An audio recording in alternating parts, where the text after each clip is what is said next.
And God said, Behold, I have given you every herb-bearing seed. To you it shall be for food. Genesis 1:29.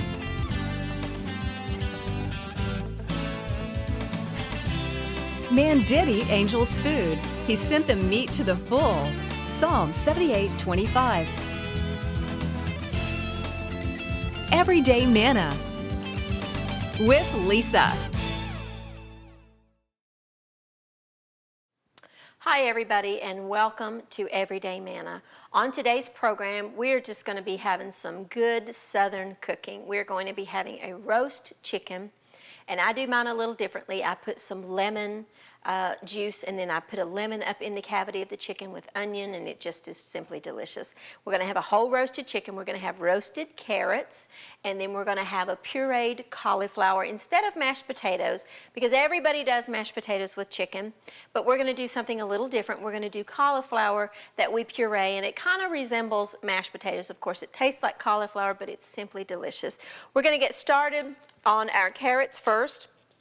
I have just a bag of the baby carrots that you can buy. Any grocery store out there has these. We all get them and munch them and nibble on them, and they're delicious. And you know, most people steam their carrots or boil them, but today we're going to roast them, because roasting your vegetables brings out the sweetness, brings out the natural sugars that are in the vegetables, and they're so much better roasted. I mean, I like them steamed and all of that, but sometimes I just like them roasted. We're going to add some salt and some pepper. I'm going to have to grab my olive oil here. I got it in the wrong place. Let's grab my olive oil. And we're going to add probably about, I'd say, 2 tablespoons or so of olive oil. Let's get a spoon and just stir those up. I have a baking sheet. I'm going to add just a touch more olive oil.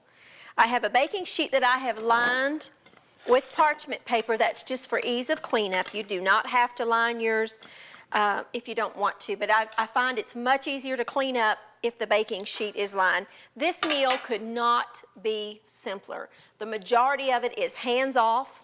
The oven does the work for you, and it's just simply delicious. And the carrots or the chicken, the wonderful thing is the next day, the leftovers, you can make a chicken pot pie. You can take the carcass, the bones of the chicken, you can make a broth, a stock, and make chicken soup, chicken noodle soup. All I'm doing here is just kind of getting these, and my spoon is not working. I'm going to use the best tools that God gave us, and that's our hands. And we're just going to get these out in a single layer, is all I'm doing. We want to have the oven preheated to 400 degrees, and we're just going to put these in the oven. They take just a few minutes, maybe 10 minutes or so. So let's get those in the oven and get started on our chicken. Now, I buy at the grocery store, I get just the regular little smaller size chicken. Sometimes they're called stewing chicken, but I honestly, the little one like this to me has just as much flavor as the big roasting chicken that you can buy. It's smaller, and to me, it's more compact. It's just easier to work with, and it's half the price. You can get a whole chicken like this one. The package that I bought had 2 in it, because at the store I was at, that's how they came. And you know, you got 2 meals, and it was like $6.20. So you paid basically $3 and a few cents for this whole chicken. And this, if you've got, like I have a family of 4, we can easily get 2 meals out of this. We will eat the roasted chicken one day with whatever I'm fixing with it, and then the next day I will take the leftovers and I'll either make a soup, like a homemade chicken noodle soup, or you could make a homemade chicken pot pie. We made that with turkey one day in a previous program, but you can do the same recipe, only substituting your leftover chicken. You could make chicken cacciatore the next day. You could do so many different ways. So a whole chicken is so economical in the stores today. And of course you could buy this and cut it up yourself and have fried chicken if you want to. But roasted chicken, if you've never cooked it, it could not be easier. You just get your chicken out. Sometimes In the cavity, you will have a packet of giblets and livers and that kind of thing. Today, for some unknown reason, because most of the time it has that in there, this one did not have it in there. And so you just take that out, make sure that you do check for that. Take that out, put it in a roasting pan, just like I've got here, just a regular, I'm just using a 9 by 13 baking sheet. I'm going to, well, first thing I'm going to do is get my lemon. And we're going to take a lemon. I use a lot of lemon, don't I? I see that my zester's not in here, but that's okay, or my juicer. So we'll just use our hands. Got a little bit of a tendonitis in my elbow, so sometimes this is not easy. But we want to just squeeze the lemon over the chicken, just the juice. You see what I'm doing? What'll happen is that'll penetrate into the skin, it'll flavor the meat, and then the juices that run down make a terrific little pan gravy type thing. So let's take the other lemon, half, and just squeeze the juice over the legs and over all of it. Then we're going to take it and we're just going to put the lemon inside the chicken. Take the squeezed lemon and just put that up inside the chicken. Let's move that off my cutting board. I'm going to, because my hands have poultry on them, I'm going to grab a little, if I can reach it. Well, I can't reach it. I'll get another one here. I want to use, because my hands had poultry on it, I don't want to get that on my cutting board, so I'm going to use a little disposable. Just going to cut an onion, peel the onion, and I'm going to also put the onion in the cavity of the chicken. You could add herbs if you wanted to. You could put some thyme or some rosemary or parsley, anything would be fine. Now you got to kind of work it up in there and just put a couple of pieces of the the onion up in there with your lemon and just kind of let that hang out there. It's okay if it comes out just a little bit, that's okay. Now, a lot of people will tie their chicken up. They'll tie the legs together and the wings. I don't do that. It just, to me, that is a wasted step. I don't see the purpose in it. They say it helps it to cook more evenly. I've never had any problems with it not being like that. We want to take a little bit of chicken, and because I've got poultry, I don't want to put my hand down in my salt. We want to take a little bit of salt. We're just going to sprinkle the salt over the chicken. Salt it liberally. And then we're going to take fresh pepper. Our oven is at 400 degrees because that's what our carrots are in there at. We're going to stick him in the oven. We're going to roast him. He'll take about an hour to an hour and 15 minutes. Then we're going to come back and we're going to get started on our cauliflower. I'll be right back.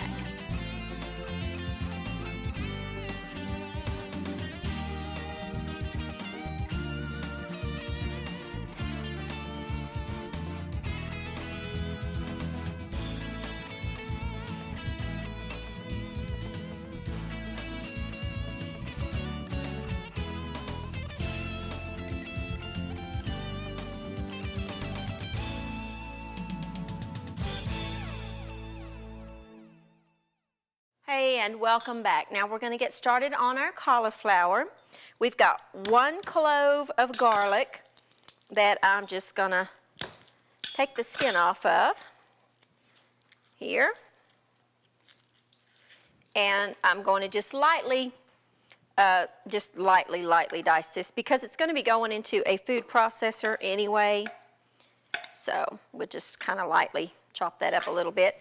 And I'm going to put this, I have 1 can of chicken broth that is just in this pot right here. I'm going to turn it on because that's what we're going to be cooking our cauliflower with. We're going to just, and I have 1 head of cauliflower that we've just rinsed up and cleaned up, and I'm just going to cut it into pieces here.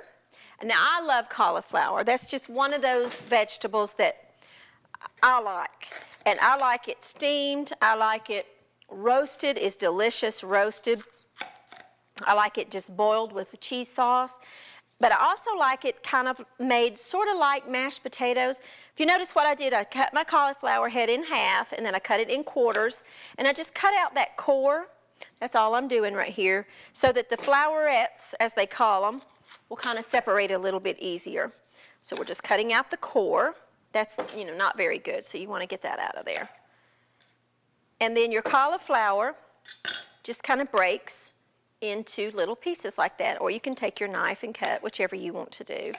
Doesn't really matter. We're going to be boiling this in some chicken broth until it just is tender, and then we're going to make a puree out of it in our food processor. This was the first time I tasted this, a recipe sort of like this one, I guess, was at a restaurant that was serving up these new, I don't remember if it was the Atkins diet or one of those new diet type menus where you weren't supposed to be eating the starches, meaning the potatoes. And so someone came up with the idea of a mashed cauliflower, which I tried and I liked. And so I kind of just come up with my own recipe because I just wanted to add a few different things to it than what they had.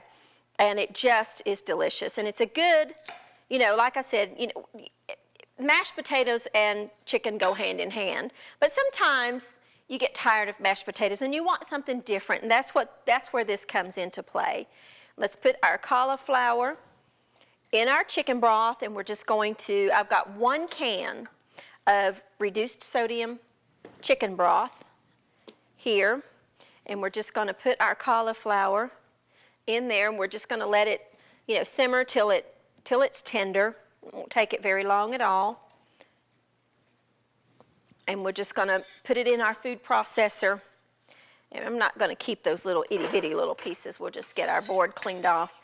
And we're going to put it in our food processor with some half and half and some butter and just some salt and pepper, and it'll be absolutely delicious. So let's get this covered. Let's check this out and kind of stir that up a little bit. Remember, we've got the 1 clove of garlic and 1 head of trimmed up and chopped up cauliflower. So let's put the lid on that, turn that on, and kind of let that come up to a boil, and then we'll finish that. Now we're going to make some biscuits.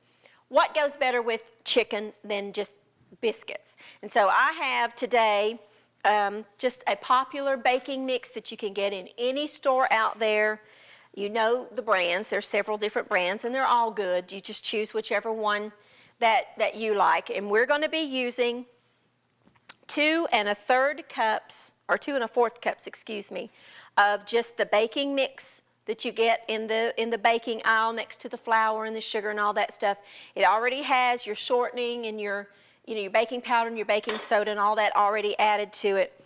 To that, I'm going to have about 2/3 of a cup or so of milk, which I'm using today. I'm going to be using whipping cream or half and half because it just adds a richness to it and makes it taste delicious. Let me grab a spoon here, if I can find one.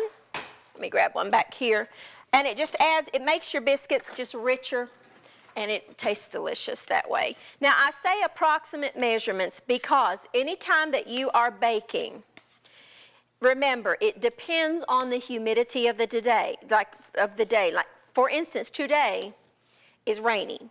So that tells me that there's a whole lot more moisture in the air than there would be on a day when it was, say, 95 degrees and sunshiny.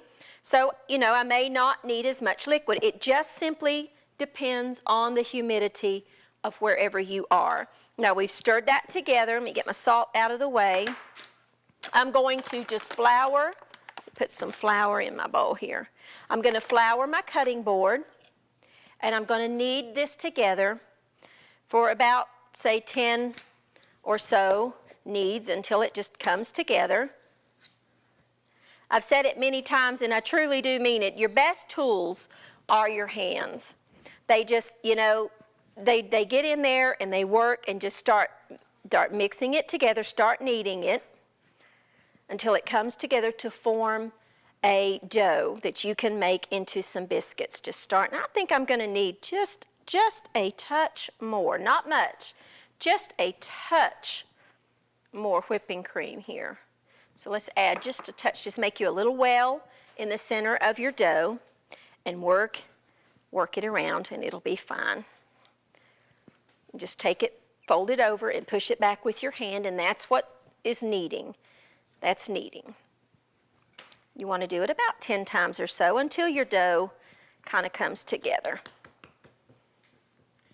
I love making breads and biscuits and things like that. It just allows you to work with your hands, and I love it, and I love to eat them. I could just eat homemade bread all day long. One of the ladies that works with us here, her sister, makes this homemade sourdough bread, and she will make me a loaf ever so often. And if you're watching, I'd love to have one.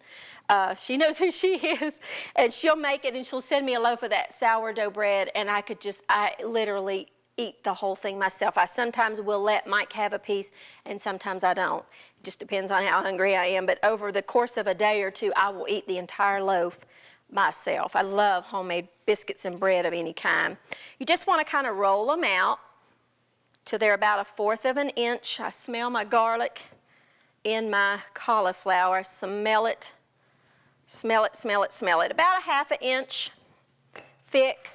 I have a parchment lined baking sheet here, and I'm going to just cut the biscuits out and place them on the sheet here.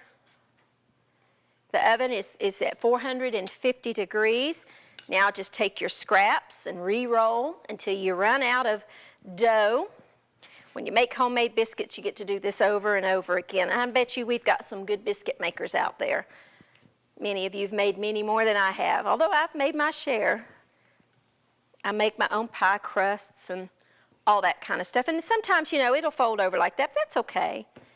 These are homemade, so it's perfectly fine if it doesn't look picture perfect. It's okay. I don't think anybody will complain. So we're going to have chicken with homemade biscuits, and we're going to have pureed cauliflower and roasted carrots. I'll be right back in just a few minutes.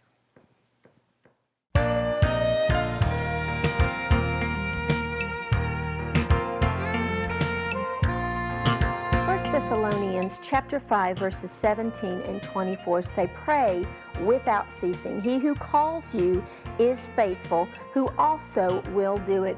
Sometimes when you pray, it seems like you're just praying and praying and praying, and the door is not opened. But the Bible instructs us to pray without ceasing. Even when you don't see the immediate results, you keep praying, and God, who is faithful to hear us, when it is His time and when it is for His purpose and His plan, then He opens the door. But in the meantime, we need to keep on knocking, keep on praying, pray without ceasing. Don't give up. You might just be short of your answer.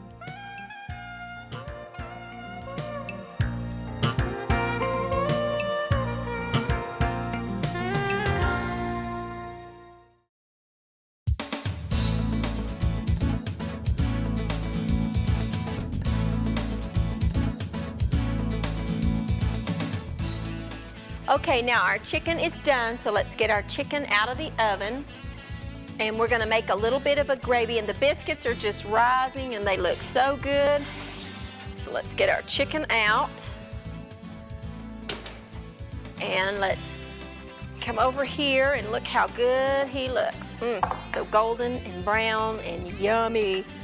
So let's get our chicken. We'll let him sit for just a minute. Anytime that you roast meat, remember that you need to let it rest for at least 10 to 15 minutes before you cut it.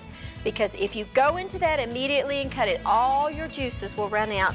You will have a dry piece of meat. So if you've noticed that your meat is dry sometimes, you may be cutting it too soon. It really is important to let it rest.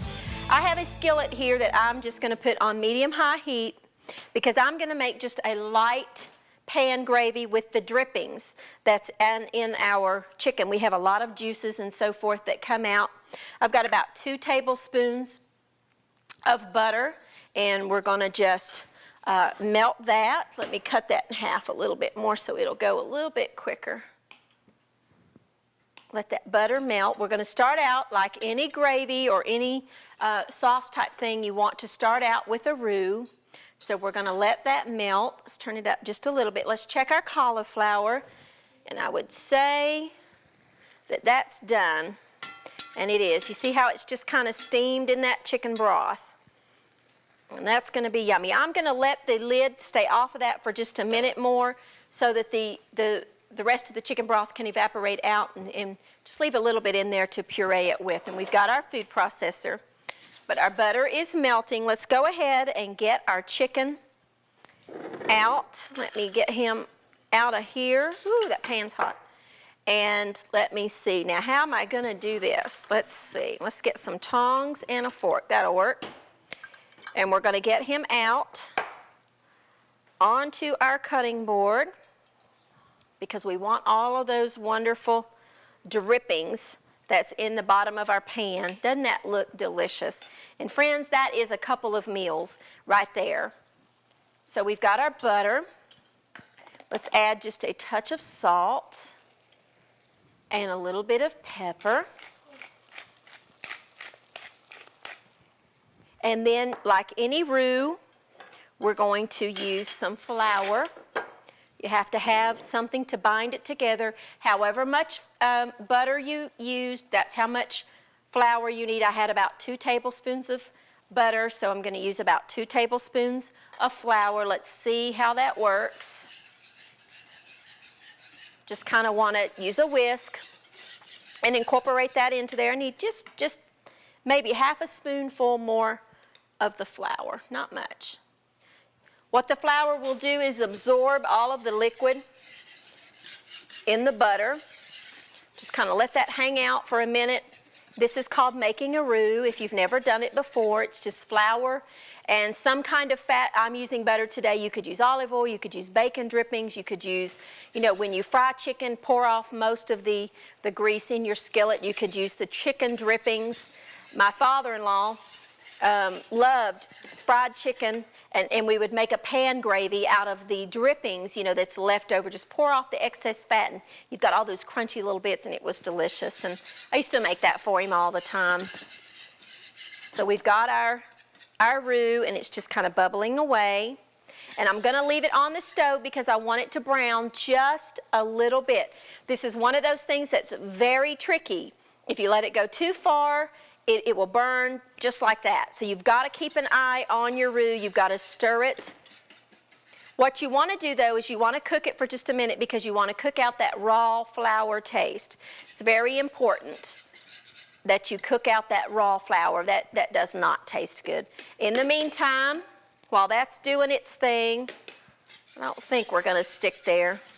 You really got to watch that very, very closely. While that's doing its thing, I am going to put my cauliflower in the food processor here. Now, this is not something that you can do with your potatoes. If you put potatoes in a food processor, you will end up with glue. So you can't do this with potatoes, but with cauliflower you can, because it doesn't have the starch that the potatoes have in there. Our roux is just bubbling away, and we are going to puree this cauliflower, and it's going to kind of be like mashed potatoes, only it will be cauliflower. And it's delicious, and we're going to add butter and heavy cream, half and half. You could use heavy cream, half and half. You could use milk if you wanted to. You could use the chicken broth that's in your pan that you've cooked it in if you wanted to make it completely fat-free. But, I like the taste of butter, and I like the taste of heavy cream, so we're going to use a little bit of those. But, you could do whatever you like would work. Ooh, that pot's hot. Let me grab a.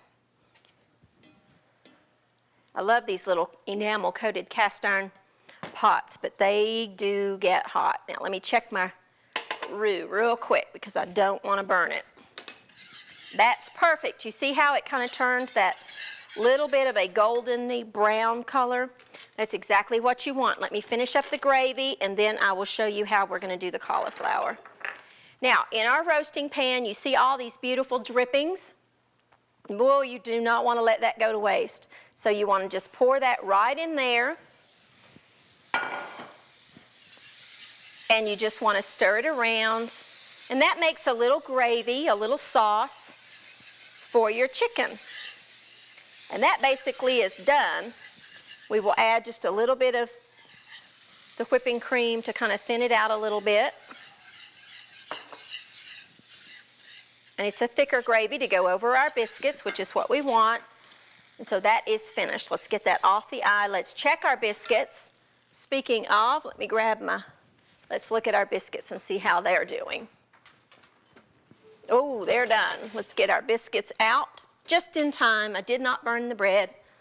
See how good and beautiful they look, but we'll get them out in just a minute. Let's let them set. Now, let's talk about our cauliflower. We want to add a couple of tablespoons of butter, a little bit of salt, a little bit of pepper, and a little bit of our half and half or whipping cream, whatever you're using. Let's start out with just a little bit and see how much we need. And you just want to kind of pulse this together.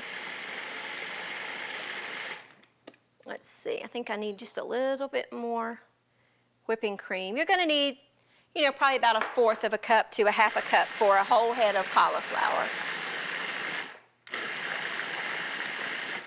And that is perfect. So let's get some of that out. Let me get a spoon here. And we'll get our plate ready for you. We've got our wonderful pureed cauliflower. You see how it kind of just looks like the mashed potatoes? It isn't, it's cauliflower. And let's get our chicken. Let's carve out a piece of our wonderful chicken who looks so juicy. So if you like the legs, there you go, but I don't. I like the breast, so let's get a little bit of our chicken. I like the skin of roasted chicken, so I'm leaving it on. If you want to take it off, that's perfectly fine. That's completely up to you. And let's grab our carrots, our wonderful roasted carrots, and add just some of those. You see how they just get kind of golden-y brown? The roasted carrots, they're sweet, they're juicy, they're delicious. We've got a couple of biscuits here for our plate, and then some of our wonderful gravy, which needs to be thinned out a little bit more.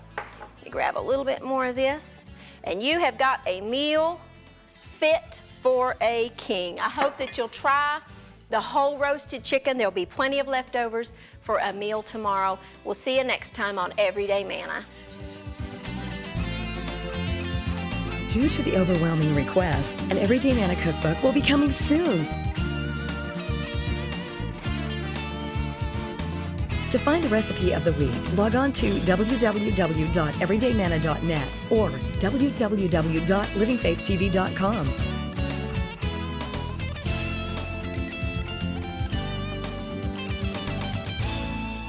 Thanks for watching Everyday Manna with Lisa.